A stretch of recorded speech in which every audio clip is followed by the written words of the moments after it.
নমস্কার। আজকে আমরা এখন রয়েছি প্যারিসে শিল্পী শাহাবুদ্দিন আহমেদের স্টুডিওতে।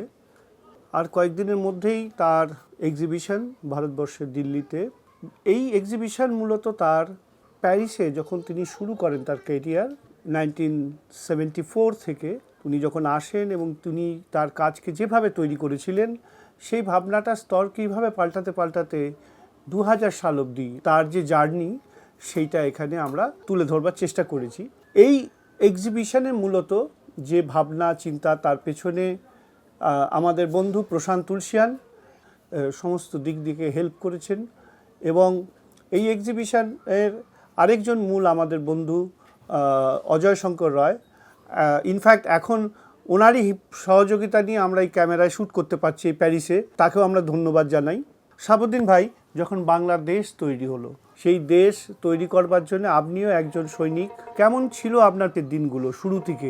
শুনে আমার বংশ কেউ ছবিও আঁকে না, আর তখন শুধু জয়নাল আবদিন আমি যখন আঁকি তখন জানিও না, কিন্তু কেন যে আঁকলাম যখন আমার ক্লাস 6 থেকে 7 উঠবো তখন বিজ্ঞানের বইয়ে ব্যাং বুং আঁকা, নজরুলের বইয়ে নজরুলের কয়েকটা ছবি, রবীন্দ্রনাথের দাড়িওয়ালা ছবি ওগুলি নকল করছি মাথায় তেলে কাগজ দিয়ে পড়ার টেবিল করি, আর বাবা মা যা হয় ধমক চট থাপড়, এবং ওইগুলি কারণে এই যে আমি হাসি দিয়ে টোল পরে মাইর দিছিল বাবা,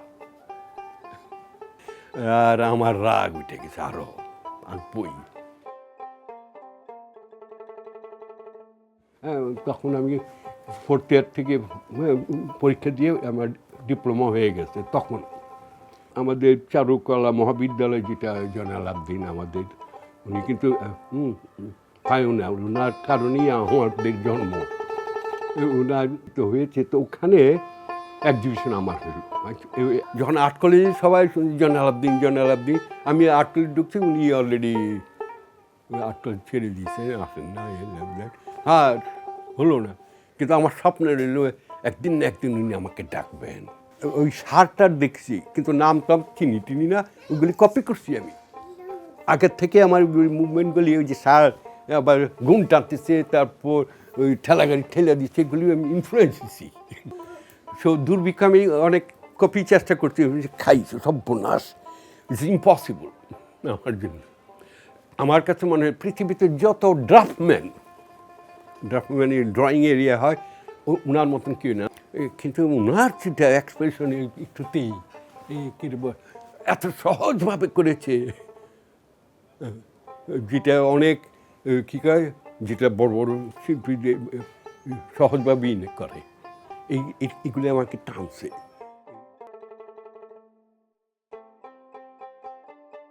বলে আমার দিকে তাকিয়ে,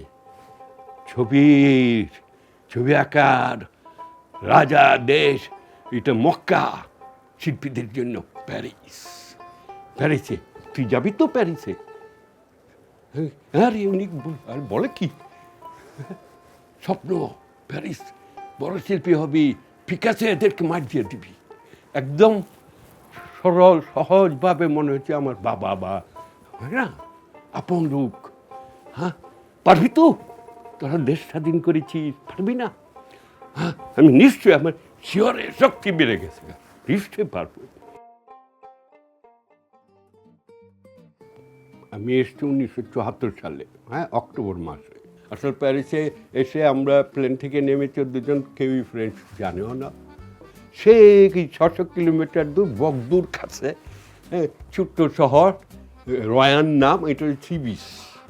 মানে আমরা অক্টোবর গেছি, ঠান্ডার মধ্যে হাই সমুদ্রে হাঁটি দৌড়াই, আর চিন্তা করি দেশের কেন ছেড়ে এলাম, কেন আমাকে বললো। ল্যাঙ্গুয়েজ শুধু করলে তো হবে না, আমার তো ছবি ভয় ঢুকে গেছে আমার। ছবি আঁকার জন্য সেই যুদ্ধ করলাম, যুদ্ধের মধ্যে ছবি আঁকছি, আর এইখানে আঁকতে পারতেছি না। তাও পেন্সিল টেন্সিল কিনেছি টুকটাক।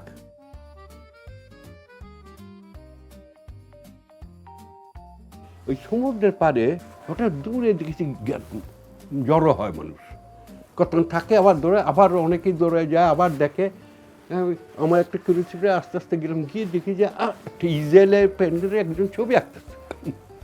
আমি তাড়াতাড়ি দৌড়ে আমি জগিং করে বান করে গেলাম, গিয়ে দিয়ে যে একটা বয়স্ক মহিলার ছবি আঁকতেছে, ওই যে ঢেউ আসে, পাথর পুথরে বাড়ি খায়, এইটা করতেছে, এবং আনারি। আমি দাঁড়ায় রইলাম, এর মাঝে যায় আসে লোকজন, আমি দাঁড়ায় রইলাম। হ্যাঁ, আর মহিলা কি বলে আমি বুঝি না, টাকায়। পরে বুঝলাম উনি আনইজি ফিল করে। আমি যে এতক্ষণ দাঁড়ায় রইলাম, হ্যাঁ, প্রায় ধরো 40-45 মিনিট। হ্যাঁ, আমি যখন দাঁড়াই, হাসি দে, আমার ইচ্ছে দৌড়ি টাচ করে দিই, কীভাবে করতে হয়। কী সব দেখলাম একটু রাগ ভাব। ওইখানে আমাদের আগে ইন্ডিয়া থেকে কাশ্মীর আর জম্মু, গির নাম, ও জগিং করতেছিল, আমি গির ডাকলাম, ও আসলো, দেখো তো কী বলো যে আমি ছবি আঁকি। গিরে বলছে, যেই বলছে লজ্জায় ইয়া থেকে পুরো, ও জানে যে ও আঁকতে জানে না, ইশারা টিশারা দিয়ে দাও করে সূর্য লাল হয়ে গেছে গা। আমি এই ঠিক করতে হইব, সেই সূর্য লাল করেছে, এটা 15 মিনিট, এই একটা ছোট্ট ফর্মে রেখেছি। আর ওই মহিলা নিচে বসে গেছে গা, আনন্দে, কি সুন্দর। এই প্রথম উনি দেখলো, হ্যাঁ, কীভাবে করতে হয়। হ্যাঁ করে অলরেডি প্রায় অন্ধকার হয়ে গেছে গা। তখন গিরে বলতেছে, এই উনি যেটা করেছে ওরা পোশাকগুলি দিব, প্লিজ বাসায় আসো। আমি গিরে বলি, আমার হাসি এসে, নো মানি। আমি বললাম, বুঝে না ইংলিশ আমার।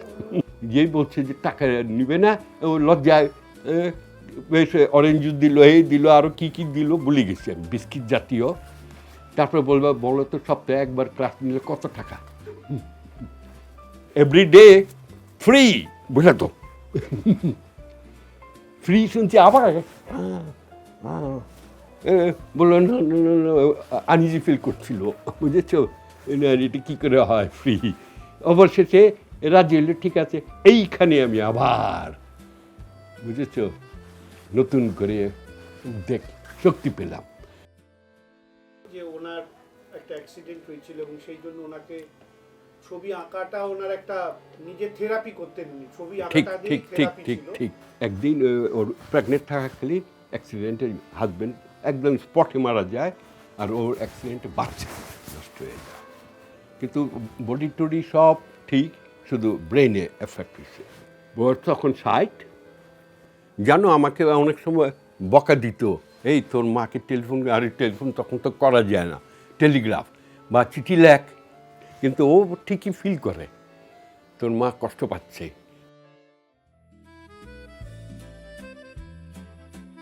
এই যে প্যারিসের স্কুল হলো, কিন্তু আমি আনহ্যাপি, খুশি না, আনন্দ পাই না, এনার্জি পাই না। সে ঘুরে গ্রিসে গেলাম, ইটালি গেলাম, স্পেনে গেলাম, বুঝেছ, আমস্টারডামে গেলাম, সব মিউজিয়াম দেখার পছন্দ হয় না। সেই মাইকেল অ্যাঞ্জেলোর সব কাজ, মাই গড, টেরিবল, এই সম্ভব না। হ্যাঁ, এই করে এই দ্বন্দ্বে ভুগছি। আর দেশের দুইটা মিলে আমি একটু ফ্রাস্ট্রেশনে ভুগলাম। সেন নদীর পারে হাঁটি, একা কাঁদি। তো 76-এ একদিন বিকালবেলা কী কারণে জানি রং কিনতে বেরোইছি, হঠাৎ দেখেছি বীর বাট্টা পুলিশে ফরবিডেন, ওই দিক দিয়ে যাওয়া যাবে না, তো ঘুরে যা। দূর থেকে দেখলাম এক নাম করা গ্যালারি, ডেঞ্জারাস কাজ। বললো যে আরও 8 ঘন্টা, কারণ মিনিস্টার এসছে, ভিআইপি পিপুল এসছে, এরল্যান্ডে নিউ ইয়র্ক থেকে এসছে, ফসিস বাইকেন, চিনি না, কিন্তু কাজ দেখলাম ফাঁক দিয়ে দূরে থেকে। হ্যাঁ, ওকে, অন্যদিকে ঘুরে টুরে এসে 6টার সময় দেখেছি ঢোকা যায় না,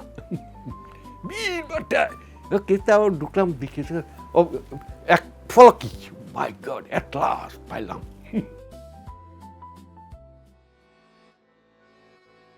উনি মারা গেছেন, আমার থন্ত even রয়ানের।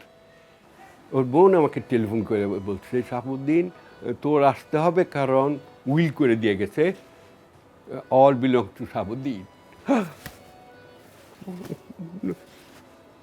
No I don't know what, চলে গেল। ওকে বললাম নো নাথ, আমি ওই জন্য ছবি আঁকি না।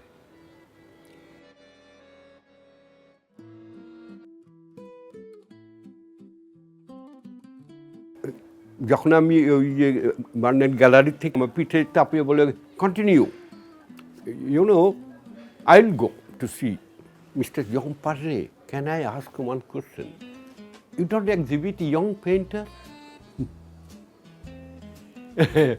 দে বললো are you crazy, you can see buffet, মাথিস, জ্যাকোমেটি, Francis Bacon, all is 70, 60 years old.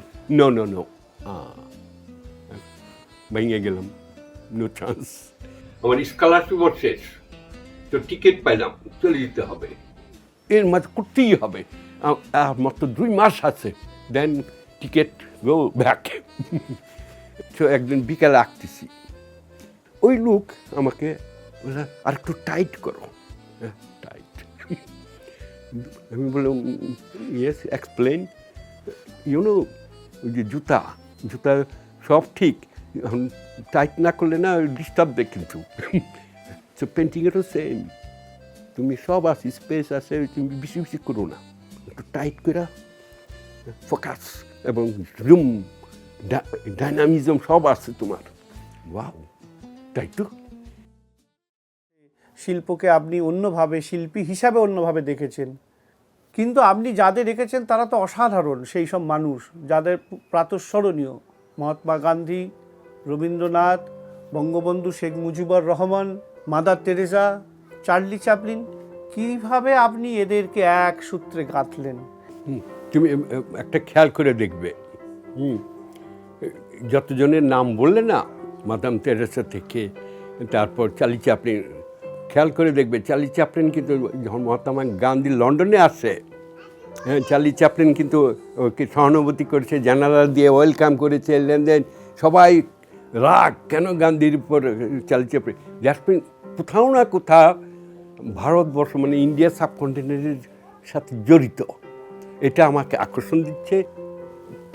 প্যারিসে যখন আসি সবাই গান্ধী, বিশেষ করে সবাই বলে টেল অ্যাবাউট গান্ধী। অল্প জ্ঞান, আমরা ক্লাস 10 থাকতে কিছু পড়তাম, মহাত্মা গান্ধী এত টানে এই করে এই রাফ। তারপর ওনার বই ফ্রিডম অফ নাইট বই পড়লাম, তারপর সিনেমা দেখলাম, এটেনবরো, এগুলি করে এটা আমি স্টাডি করলাম।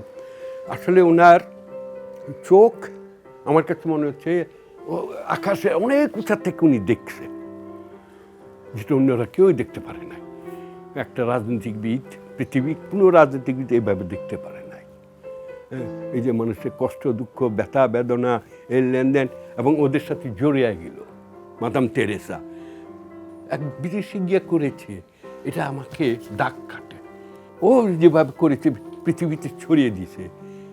আর রবীন্দ্রনাথ, কেন জানো, এটা হলো আমার অনুভূতি। কে কী বললো তার, ওনার যে পেন্টিং, যে তার কী কয় নিজস্বতা এনেছে, এবং এত একই মিস্টেরিয়াস এবং কী কয় সহজ তার ফিলিংস তৈরি করেছে, যেটা পৃথিবীর কোনো শিল্পী না, আবার মনে হয় এটা ভারতেরও না। এই যে নিজস্ব, সেই মইতে গান, হ্যাঁ, কবিতা, এগুলি কঠিন জিনিস। কিন্তু প্যারিসে আসার পর এখানে সিনেমার থেকে ফেস্টিভ্যাল হচ্ছিল, কুরোসাওয়া, সত্যজিৎ বাবু, তারপর কি রেনোয়া। আমার এক জাপানিজ বন্ধু, আমার কিবি, আমার বেস্ট ফ্রেন্ড এখনও কিবি, ও বলতে সাবুদ্দিন আবার জানিয়েছে যে সত্যজিৎ বাবুর ফিল্ম দেখাবে পথের পাঁচালী। তো আমরা 3 জন গেছি, গিয়ে দেখি আমি একমাত্র বাঙালি, আর বাকি সব ভর্তি হল। দেখুন পথের পাঁচালী, এইটা কি বাবা! এরপর 19 বার দেখেছি, 19 বার দেখছি, আমি মুখস্থ করেছি ইমেজটা। যেমন ধরো বৃষ্টি হচ্ছে, ওই যে ওরা পুয়া দুর্গা বিয়ে, তারপর কাশফুল, এইখানে আমার ড্রিম, রাত্রে ঘুম হতো নাই, এটা কী করে হলো, আমি নিজেকে পুঁটি মাছ মনে হচ্ছে, কী করলাম, কি দেখলাম মেঘনা নদীর পাড়ার ছেলে এত বহুত কার দেখছি, কিন্তু এরকম ভাবে কম্পোজ করছে মনে কি জানি এত সহজ। আর এই সব অন্য জগতে নিয়ে যায় এভাবে। এর মানে এই নয় যে পলিটিক্যাল, রাজনৈতিক নয়, এটা হলো অনুভূতি। অনেক শিল্পীরা আছে ওর মাকে আঁকে, ওর প্রেমিকাকে আঁকে, হ্যাঁ একই তো হলো ভালোবাসা। সে আমার ভালোবাসা হিসেবে এসে আমি ওদের রেসপেক্ট করি। এই যে আরম্ভ হইল মিউজিক কারকি ক্রোসাওয়া, তারপর কিবুরিকি ওই যে স্পেসে যায় যে 2001 ওডিসি, এই যে ফিল্ম এগুলি দেখি, বাগনের মিউজিক এইগুলি আমার সম্পদ। আমি যা দেখছি ওটাই করুন। এই অরিজিনাল আরম্ভ হইল। এই যে টেকনিক, এখন ধরো আমি এত বছর আছি, এখান থেকে কিছু তো শিখতে হবে আমার। এই চিন্তা করেছি, এখন এই চিন্তা করতে এমনি এমনি না, যখন ছবি আঁকতে যাই এই আরম্ভ হয় এর মাথায়। এই যে গাম ছুটে এই ছুটে এইগুলি হলো ফাইট মূল। ওই ম্যাটেরিয়ালস জগতে এইগুলি ফালতু অটোমেটিক হবে। আমি জীবনও ভাবি না বিক্রি করতে হবে, অটোমেটিক আমি জানি এটা হবে, এটা নিয়ম। এখন না হলে এই যে কষ্টটা কি, কষ্ট তো কষ্টবাদে পৃথিবীতে হতে পারে না। আরামে বসে বসে ইজ ইম্পসিবল, অসম্ভব, যে অসম্ভব। কারণ আরেকটা জগৎ, এই জগতে বাধা বিপদে আসবেই। আপনার এত ব্যাপ্তি, আপনি এই কাজ করেছেন, এত দিন ধরে যে কাজ করে চলছেন, কোথাও কি কোনো আক্ষেপ রয়ে গেল আপনার কাছে? হ্যাঁ, আক্ষেপ তো থাকবেই। আর এই আক্ষেপ থাকবে না? আক্ষেপটা হলো অনেক আক্ষেপটা হলো আমি ওই বঙ্গবন্ধুরে দেখাইতে পারলাম না, যদ্দূর হয় পার্সি করতে। আমি যে গিয়ে বলুম এইগুলো পাই না, এই আক্ষেপ আমার।